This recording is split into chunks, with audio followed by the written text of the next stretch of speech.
Сонымен жамботалар, жалпы Мақпал Қаратайдан үйренейік, квантовый скачок жасау қалай болады деген ниетпен осы жерге келіп отырсыздар. Мен сіздерге эфирдің барысында толыққанды түсіндіретін болам, қалай жасалатынын. Ал енді бүкіл назарларыңыз менде болсын, тыңдаңыздар. Квантовый скачок жасау үшін, представьте, мен кеше сіздерге неліктен ескі Мақпалды және жаңа Мақпалды тілге тиек еттім. Себебі ескі Мақпалдың личності бар. Оның ішінде кәдімгідей әлем бар ішінде. Ол жерде оның ойлары бар, эмоциясы бар, установкалары бар, тұжырымдары бар, өзінің құндылықтары бар. Осыдан ескі Мақпал тұрады. Яғни жаңа Мақпалға өту үшін, жаңа өмірге, жаңа измерениеге секіру үшін сіз жаңа личностьқа өтуіңізге тура келеді. Ескі личностьтің әдеттерін, ескі личностьтің жаңағы өмірге көзқарастарын тастауларыңызға тура келеді. Жалпы Вадим Зеландтың «Трансерфинг реальности» деген кітабы бар. Сол кітапта айтқандай, адамдарда ежесекундына қазірдің өзінде әртүрлі измерениелер, пространство вариант тұр. Біз мына варианттан мына вариантқа каждый секунд сайын секіре аламыз. Оны секіру үшін сіздің ішкі состояниеңіз алмасу керек. Яғни ішкі сіздің бөлінетін ішкі реакцияларыңыз, ішкі состояниеңіз алмасу керек. Қазір мен сіздерге реакция деген тақырыпқа тереңірек тоқталатын боламын. Өйткені реакциясыз біз өзгере алмаймыз. Естеріңізде болсын, өмірде жаман да, жақсы да жоқ, өмірде просто моменттер бар. Ол туралы әрине біз терең сабақтарда ұғатын боламыз. Әрі қарай кеттік. Сонымен мен сіздерге қазір бір нәрсені терең үйретемін. Барынша назарыңыз менде болсын.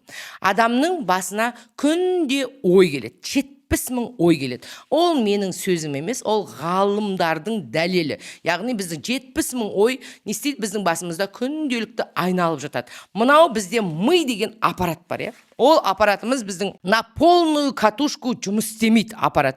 Яғни, егер сен ол миды қолданбасаң, егер ол миды дұрыс жұмыс еткізбесең, ол атрофировать етіп не істейді? Қата бастайды. Ми қатып қалады. Ол на всю катушку өзінің негізгі жұмысын жасамайды, Көп адамдардың миы қатып қалады. Бірақ мен сіздерге кеше сабақтың барысында денелеріңізді көбірек ұрыңыздар, денелеріңізге көбірек қозғалыс әкеліңіздер дедім. Неліктен? Себебі денені ояту үшін. Сол сияқты мына жұмыс істемеген ми қатып қалады.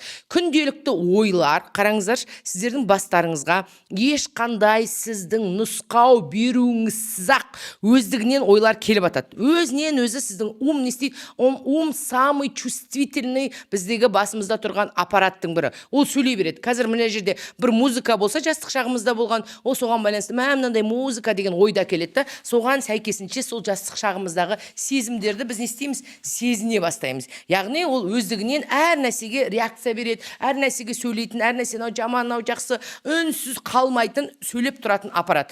Бірақ біз өздігімізден қазір ойланайық деген нәрсені біз шешім қабылдаймыз. Ол сөйлеп тұра береді. Как фон сияқты, Эхарт Толле айтқандай, сенің ішінде голос в голове не умолкая говорит, не умолкая сөйлей береді, Енді біз умды, егер оны біз жұмыс етуге тиіспіз. Егер адам өзінің миын атрофировать етіп қалдырып қоятын болса, адамда қазір альцгеймер, деменция, яғни ұмытшақтық, память терять ету, яғни қата береді. Өйткені не істейді? Кішкентай мәселелердің түйінін ғана шешеді. Ол тойға қанша кит апарсам, енем бүйтіп қойыпты, мынау бүйтіп қойып, сөйтіп қойыпты деген әңгімелердің төңірегінде ғана жұмыс істейтін болып табылады. Сондықтан, егер қазір мен сіздерге тақпақ жаттаңдар десем, мысалға бір жаттауды беріп, 4 жыл осын жаттаңдарсың, сен умыңды не істеп тұрсың? Ты используешь свой ум уже. Сен, мысалға бір нәрсенің мазмұнын айт десем, сен оны кәдімгідей жұмыс етіп тұрсың. Либо анализировать еткен кезде сен бір нәрсені не істейсің? Жұмыс істей бастайды. Енді осы ум деген аппарат біздің басымызда тұрған ой, үздіксіз сөйлейді дедім, үздіксіз бағалайды, анау жаман, мынау жақсы, анандай бір нәрсе болып қалды, қазір технический үзіліс болып қалды, ойбай деген сияқты сөздерді айтады дедім. Сонымен қатар ол бізді не істейді? Біздің жадымыз бар, яғни біздің есте сақтау қабілетіміз бар. Үздіксіз біз өзіміздің умымыздың түрмесінде отырмыз. Өйткені ол бізге барлық нәрсені кешегі мысалға сабақты жаман деп бағалады, біз не істедік? Оған қайғыра бастадық, ойбай жаман болып қалды дедік. Әрі қарай осы состояниеге өттік та кеттік. Енді адамның мен сіздерге бірақ нәрсені ұғып алсаңыздар деп айттым кеше. Қандай нәрсе? Яғни айтқан дүнием, сіздер тек қана осы шақта ғана өмір сүресіздер. Басқа сіздерде өмір жоқ. Тек қана сіздің өміріңіз осы шақта өтеді. Бірақ мына өткен шақты мекендегенді, солай қарай өткенді қатты жақсы көреді. Сондықтан біз өзіміздің өткен шағымызды четко ойлана бастаймыз. На самом деле өткен шақтың барлығы интерпретация, иллюзия. Оны біз өткен шақтағы оқиғаларды сол кездегі парадигмамыз, призмамыз арқылы, сол кездегі установка арқылы көрдік, мә осындай болды деп. Мен жаңа ғана сіздерге айттым. Мысалға, мен өткен шағымда ажырастым, иә? Ол өткен шақтағы отбасылық өмірге менің өз көзқарасым бар. Мен өзімнің құндылықтарым, установкаларым, өзімнің тұжырымдарым арқылы ол жаман кезең болды деп өзіме баға беруім мүмкін, либо мен бұрынғы күйеуімді айыптауым мүмкін, ал оның өз шындығы бар. Ол мүлдем басқа. Әркім өзі өмірді белгілі бір ракурстан көреді. Менің сабақтарымнан кейін, жанботалар, сіздер өмірді мүлдем басқа ракурстан көре бастайсыздар. Яғни интерпретацияларыңыз алмасады. Қараңыздар енді.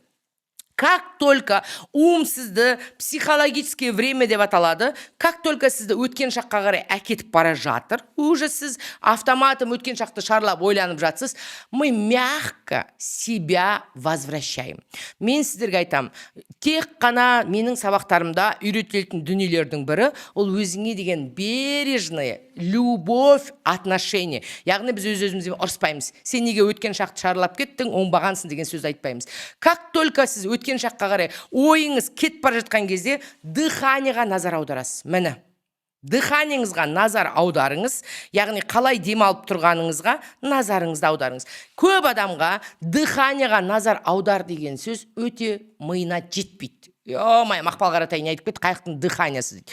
Мен сіздерге айтайын, егер сізге дыханияға назар аудару өте қиын болатын болса, алақанға назарыңызды аударыңыз. Алақаныңызға назарыңызды аударғанда сіз не істеп жатсыз? Өзіңізді психологический времядан қазіргі шаққа телаңызға қондырып жатсыз. Қазір и так-то отлетевший ұшып кеткен 1045 ойдың ішінде өмір сүретін, анализдің ішінде, самоанализ бен самокопанияның ішінде өмір сүретін адамдар өте көп.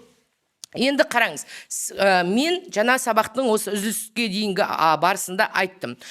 Адамдардың мына бастың ішін мекендейді да, мына жүрекпен өмір сүре алмайды, жүрекке түсе алмаған. Яғни, мен индийский гуру, мысалға Германияға іздеп барған кезде, ол бір сөзді айтты. Мынадан, мынау 40 сантиметр ортасы, мына жүрекке үшін жету үшін адамдар бірнеше ғұмыр кешеді деді. Бірнеше рет өледі, тіріледі.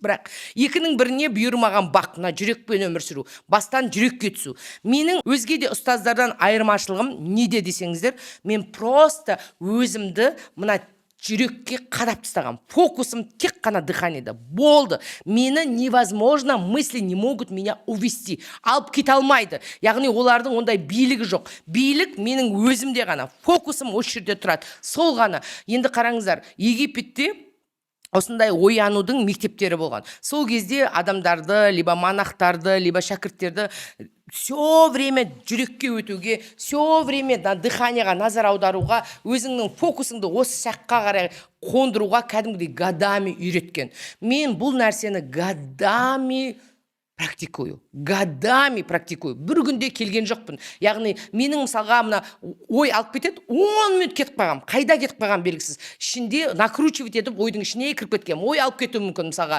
Өткен шақта, анандай болғанда, мынандай жаман болып еді, ой, бір нәрсе мені қайғыруға алып кетті. Мен ол жақтың ішінде 10 минут жүріп, 10 минут қайғырып, енді сіздерге айтайын. Не ойлайсың, Жанбота? Сол нәрсені сен сезінесің. Ой мен сезім екеуі қатар жүреді. Кейде сезім жүреді алдыға, кейде ой жүреді алдыға, я? Яғни мен өткен шаққа қарай бардым да, соны мекенде, пока ойланып отырғанда, мен қазіргі шақты жіберіп алдым. Қазір сіздерге прям четко ұғындырғым келеді.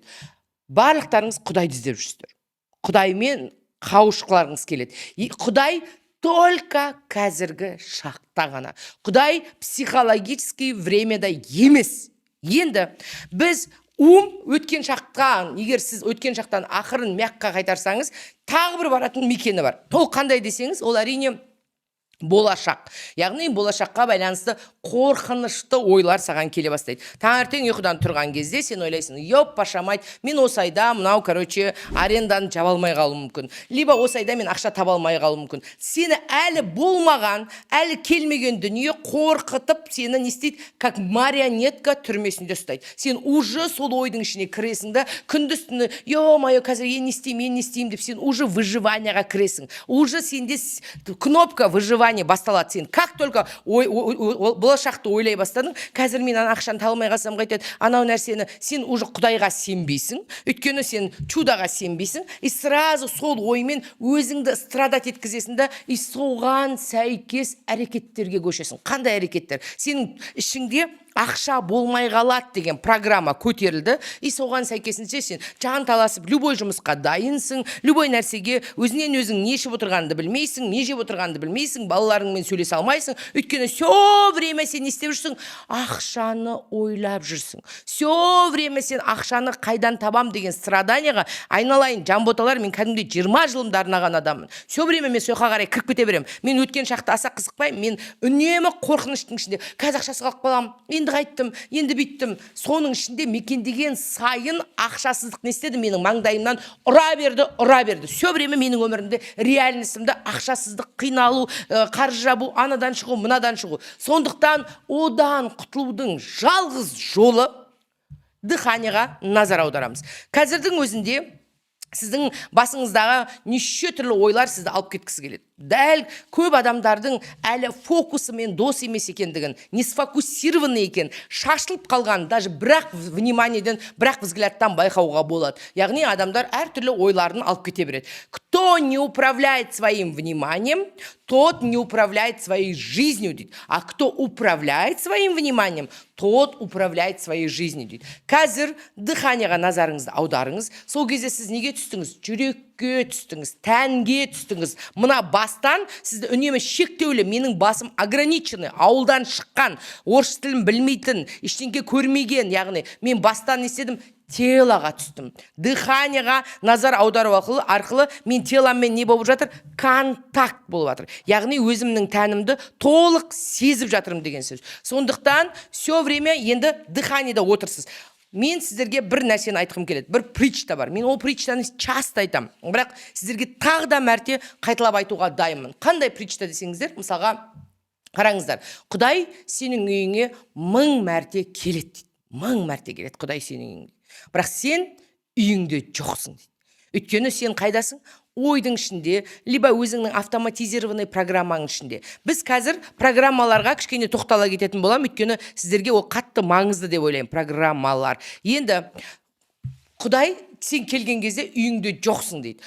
Ош айтады, станьте пустым бамбуком дейді. Абай айтады, жүректің көзі ашылса, қақтықтың түсер сәулесі дейді. Когда сіз дыханияға назар аударған кезіңізде, сіз пустойсыз, чистое сознаниесіз. Сіз ешқандай ойдың ішінде тұрған жоқсыз. Сол кезде сіздің ішіңізде не пайда болды? Тишина, пустота пайда болды. Сол моментте тишина, пустота пайда болғанда, сіз арқылы божественная любовь, божественный разум, яғни сіз арқылы ғажайып қазіргі сәттің энергиясы өте бастайды. Өйткені ол энергия, божественный энергия қазірдің өзінде бүкіл адамзат баласына беріліп тұр. Міне, қазір тұр ол энергия. Бірақ вы не способны ол энергияны ала алмайсыз. Өйткені ішіңіз толып тұр. Өкпе-ренішке, біреуге алаңдауға, біреуді жек көруге, Мақпал Қаратай онша емес. Анау-мынау барлық нәрсеге сіз фокусыңызды беріп отырсыз. Когда сіз өзіңіздің фокусыңызды аласыз, міне, дыханияға, сіздің жамбота ойыңызбен екі ортада кеңістік пайда бола бастайды. Сіз өзіңіздің ойларыңызды ішкі внутренний взормен көре бастайсыз. Кәдімгідей адамның ойын, жамбота, қазір мен сіздің басыңызды тіліп, микроскоппен қарасаң, ойды ұстай алмайсың. Ойдың өзі адамның үлкен ғажайыптың бірі болып табылады. Как только сіз дыханияға назар аударған кезде, сіз өзіңіздің ойларыңызды, программаларыңызды, сіз өзіңіздің матрицаңызды четко көресіз да, и вы не даете им управлять над вами. Олар сізді алып кете алмайтын болады. Олардың бәрін жақсы көресіз. Это часть вас. Я сіздің программаларыңыз. Мысалға, өзіңді бейшара болып сезінетін келетін программаңыз көтерілуі мүмкін, либо жаңағы әртүрлі ойларыңыз келуі мүмкін, неважно. Сіз өзіңіздің фокусыңызды осы жерге қойып қойдыңыз да, сіз енді дыханияға назар аударып отырсыз. Міне, қазір. Только, міне, назарыңызды дыханияға бұрыңыз. Назарыңызды табаныңыздың астына бұрыңыз. Назарыңызды арқаңызға бұрыңыз. Осознайте осознающего. Осы назарыңызды бұрып отырған наблюдатель табыңыз. Либо дыханияңыздың көтеріліп, ішке қарай кіріп, сыртқа шығып отырған назарыңызды аударыңыз.